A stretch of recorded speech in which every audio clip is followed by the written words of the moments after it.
2025 just keeps on getting better. And what was not on my bingo card was creators with 2.5 million followers begging for $8 online.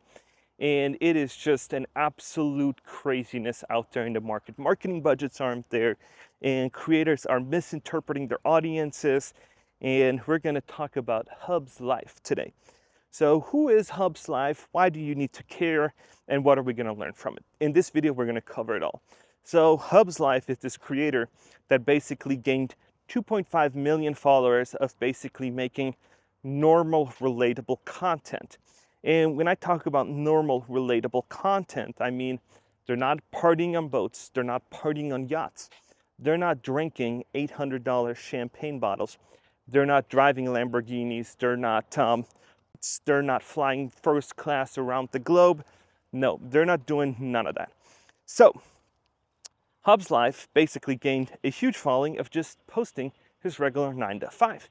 And people either loved it and said, this is so relatable, I love it, this is how my life is, it makes me feel better seeing that other people are also doing it, because when you're scrolling online, you can see a whole bunch of creators saying, if you're not gonna quit your 9 to 5 and you're not gonna start your side hustle, if you're not gonna become a real estate mogul with Section 8 and have a boat and have 10 Rolls Royces, you're a nobody. And there's creators out there that say stuff like that. And this guy was the complete opposite. So this guy basically just made content talking about what he did for 9 to 5, how he did it. And he did a rice that, his wife cooked, I believe, in the microwave during lunch, and just kind of how he dealt with the 9 to 5. And a lot of people thought it was really, really refreshing to see that basically he just did his 9 to 5 and he basically was okay with it. And we're going to talk about the downfall here coming up and what you can learn from it. So we're going to watch a video here coming up of basically him of just being kind of normal, and you will kind of then understand what I talk about when his videos are pretty well edited and they're pretty normal. So let's start and watch it. So I will talk over it because I don't know if this audio is copyrighted or not, so I took the audio. So this is basically Hub's life. So he's basically working in a corporate environment and has 2.5 million followers. So it's basically his cubicle, makes a to-do list like so many of us do when we have a 9 to 5, basically writing down ideas. And then he starts working from 7 to 11, basically just kind of his keyboard. And then at 11, he goes to lunch like so many of us do, taking out pickup, eating in the back of his car while he kind of watches some videos. And then more work from 12 to 4, probably edited some work afterwards. And then he kind of heads home at 4:20. And as you see, these are pretty well edited video. So now he's heading home, greets his dog, gets some more comfortable clothes. Then he kind of just takes care of his baby, heads out, probably walk with his dog. Then it's dinner time. So basically cooking something. And yeah, it's almost time for dinner. So now he's going to relax on the wine. And it is funny because a lot of people feel like this is what I do. And if you have a 9 to 5, that's kind of how you do it. You kind of watch TV at the end of the day. You just kind of relax. And this is what made him so relatable. But have you noticed the comment section was off? And because he got roasted. So he made content like this for a little while and gained this huge following. So then he thought it was a great idea to alienate his audience and didn't have like a transition where he was trying to sell something, go into coaching or helping people figure out how to make the 9 to 5 more enjoyable. So what he'd done is he basically then just quit his job, rented a cubicle somewhere, and just kind of said, you know what, this is my 9 to 5. And what happened was that his audience did not really like it. So he basically took his audience, threw him in the cold side of the pool and said, this is what I'm going to do now. And kind of say, you're going to have to just be okay with it. And so now we're going to see into the downfall of it. And how do I know it's a downfall? Because we're going to watch a video of him on live asking for gifts. So people that haven't been, that don't really turn into lives, they might not know. But if you are a creator, there's a kind of easy way to make money. So you basically go on live and you just kind of ask for gifts. And we're gonna see Hub's life basically asking for gifts. So let's tune into this one. But you gotta send a galaxy, bro. I gotta get a galaxy, guys. Send me something, man. It's how I make it a living. I don't know if I saw a galaxy come through, man. I can't answer any of these. You gotta send me a galaxy, bro. Sam, thank you for the first gift. Roses on deck. I don't know. I think roses are like not a galaxy. Hell no. I want to answer all these questions, but I really can't right now. Sam, where's the galaxy, bro? I'll answer like 10 questions if you send a galaxy. You gotta send me a galaxy or something. This is a lot more lucrative, and I get to work from anywhere in the world. Make money from my telephone. If any investments other than 401k, you gotta send me a galaxy and I'll answer that. That's the internet for you, though. No one wants to see you doing better than them, right? I'm just a regular chill dude. So now you saw him basically asking for galaxies. I'm gonna ask you too for something, and it is to like and subscribe. And if you haven't and you like stuff that I do all like this, I do stuff like this all the time, so please like and subscribe. So basically Hub's life has been asking for galaxies and roses. Roses on TikTok are like a few cents. This is what the value is, and this is what the value of a galaxy is. So when you transition from your 9-to-5 fixed income, you get a paycheck every week or every 2 weeks, and you're going to be a content creator full time, you're so dependent on virality. You're so dependent on so many things that are out of your control, clickbaitiness of everything else. And if you want to do that full time, you need to build a robust system around it. And I see a lot of people fumble this part because I feel like nowadays everybody wants to be a content creator. Everybody wants to be the next Kim Kardashian. Everybody wants to be, at least young people, wants to be a social media influencer. And if everybody's a social media influencer, the value of a social media influencer drops, right? If you have a full class full of influencers, then who's a real influencer, right? And when you're looking at Hub's life, he fumbled the bag really quickly when he's starting to beg for money online. And instead of basically transitioning and starting to telling his audience, hey, I'm working on something that I want you guys to be part of, and start dripping it in slowly but surely over 6-7 months. And I don't know if he truly tried to do that. And I can't really verify because some of the videos he can delete or do something or turn the comments off. So now we're looking at him trying to, reconcile, of trying to say, this is my career now, give me gifts, give me all that.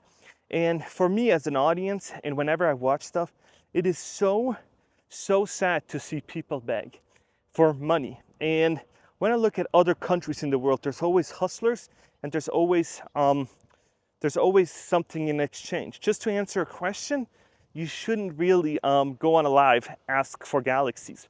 If you're on live and somebody gifts that to you, that's a huge like morale booster. That's a huge thank you to the creator of making good content, that somebody would actually spend money on you.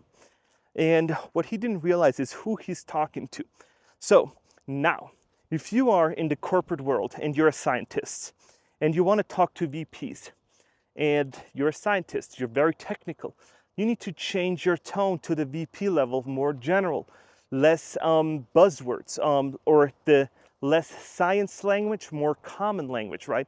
And then you can talk to VPs. But when you talk with another scientist, you can just yap in your own language and you're good. And so what Hub's life should have done is made sure that his audience understands where he's trying to go, what he's trying to do. And the transition has to be there where he's like, oh, I'm trying to launch this product. I'm trying to do the entrepreneur route. I'm trying to do all this. And he would have to change his tone, his language. And it has to be a slow, gradually increase of content of him dripping in something like, I'm working on this program, I'm working on this, I'm working on that. So stay tuned. And I'm gonna have a test group where I'm gonna teach you how to make 9 to 5 really enjoyable. I think it would have went over really well if he says, hey, I'm gonna do corporate training. I'm gonna do something else that for corporations, so people like myself wanted to come to work for you and wanted to do that. And I think that would have went over really well. But instead of selling to corporations, he sold to individuals and he begged for galaxies. And when you're looking at that, it was him being unprepared and he didn't know the numbers. So what am I looking at? When I look at advice, I look at the social media realm, I'm looking at AI, I'm looking at everything. You need to know your audience. And this is another thing where he should have consulted people that have done it. He should have spent a few $1,000s of on knowledge. He should have spent a few $1,000s on knowledge. He should have went out there, asked other creators and other people that have done it. Hey, let me give you $1,000 for your time. Or maybe I'll jump on a podcast. Doesn't have to be money. Let me just help you out so you can help me out transition. And then you make a plan. And you basically look at, hey, how did this go? How did that go? How can I do this effectively? But people nowadays, it gets to their head. It gets to their head.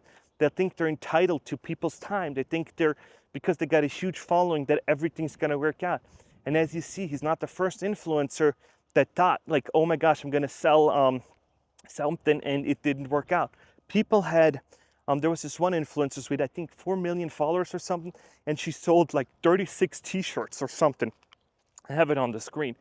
And just because you have an audience doesn't necessarily they're going to buy your product and that they like you. So as you're seeing, you got to be aware of what's going on. And now you're like, I'm in the corporate life, I kind of like it. So you need to know who you're talking to, what tone.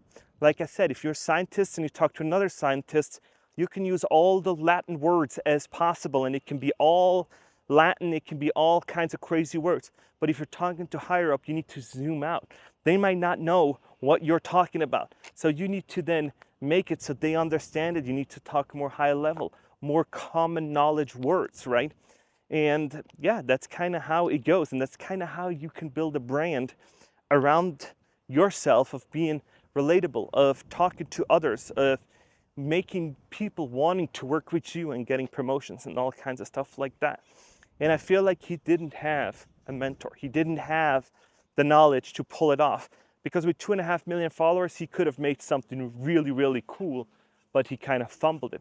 And so now you're like, oh, a mentor, that'd be nice. How do I go out and get one? So somebody asked me that the other day, how do I go out and get a mentor?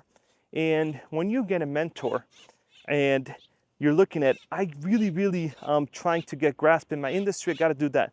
There's two things you can do, because my personal opinion is mentorship goes two ways, and Hub's Life should have had a mentor also that has done it, or that is really business savvy that he can partner with to make sure that the transition goes smoothly. So how do you go out and you find a mentor? I had quite a few mentors in my life, and it was always a two-way street. Either I was doing the work or I was making their life easier, or then I had paid them money. And when you have something like that, it's not the best way to just say, I need a mentor. So what you do is like, hey, this is what I can offer. Would you be interested in mentoring me? And I see everybody on LinkedIn now, I need a mentor, and that's it. Not what can you do for the mentor? Because as a mentor, why would I mentee you, or whatever you call it? Why would I do that? I get messages like this all the time. So why would I take out my time a day to do that? And now you might be like, if you're not in the realm, if you're not in the world of social media, if you're not in the world of LinkedIn, and you're not that, you'd probably think like, oh my gosh, what an arrogant asshole Rico is. What an arrogant dude he is. He wouldn't do it for free. And I would say I've been down that road. I've been down that road where I tried to help people out. And if there's no financial exchange or exchange in value, they will not take your time seriously. So if you're gonna be one of these people that are gonna say, oh my gosh, he's not doing it for free, then why don't I give you some of my clients, and we will see how fast you are gonna burn out, and you are gonna take time out of your day, and instead of going to an event, you're gonna help them out, and then they'll ghost you, and you sitting in front of a Zoom call with no-shows because you didn't charge money for it. So that is something to really consider if you're trying to start off a mentor business or like a coaching type of deal. So since we talked about that, is how do you offer them something? Could be editing, could be doing something completely different. But the outcome, most likely for the person that is asking for mentorship, is going to be huge, because they might change your life. But guess whose life you're not going to change? The guy that's going to help you do it.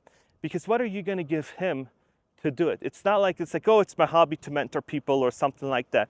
No, most likely I can spend time at the park. I can spend time with my dog. I can spend time at my pool. I can spend time making better videos, of spend time of actually being with my wife or being with my newborn son coming up here. So then it's got to be really, really worth my time for you or for anybody to do that. And Hub's life should have done the same thing. Should have had a mentor, should have saw what his audience is, should have paid for a clean analysis of his audiences and seeing who tunes in, what are the comments saying, what are these people looking at.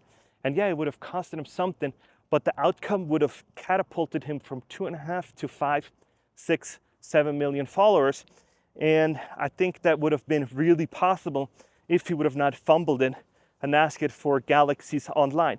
Because now if you're a brand ambassador, why would you pay him few $1,000s to speak at your conference if you know that he's not even capable of getting $7, $8 from people in a live group chat, right? Or in a live conversation.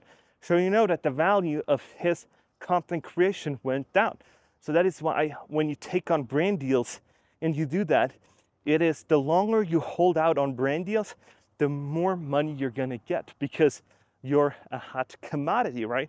So yeah, this is some of the social media content creation downfall of Hub's life. If you're thinking about going into social media, you gotta be aware of these pitfalls. Don't do it like he did. You can do so much better. And yeah, we'll see if he recovers. And I've seen he blocked so many people that were stitching him, that were saying the downfall. And yeah, this is what happens when you're in the social media realm, when it's like swimming with sharks. When there's a little blink of blood, when there's a little drop of blood in the water, they're gonna eat you up. They're gonna come after you. And Hub's life experienced it, so we're gonna see where this is gonna go. But yeah, thank you so much for being on my walk. I had to film this video like 3 times, and because I just fumbled. So this is Las Vegas. I'm back. Santa Cruz was great. In 2 weeks, I'm heading to Colorado, so we're gonna see some videos from Colorado. And no, next weekend we're heading to Colorado, and then we're heading to Tahoe because I've reached my 10,000 subscribers. Thank you so much, people, for watching my videos, of tuning in all the time. I appreciate you guys so much. My channel members, thank you so much. I cannot express the gratitude I have for you. And there's a lot more to come, so stay tuned. And if you haven't, please like and subscribe, and I'll see you in the next one.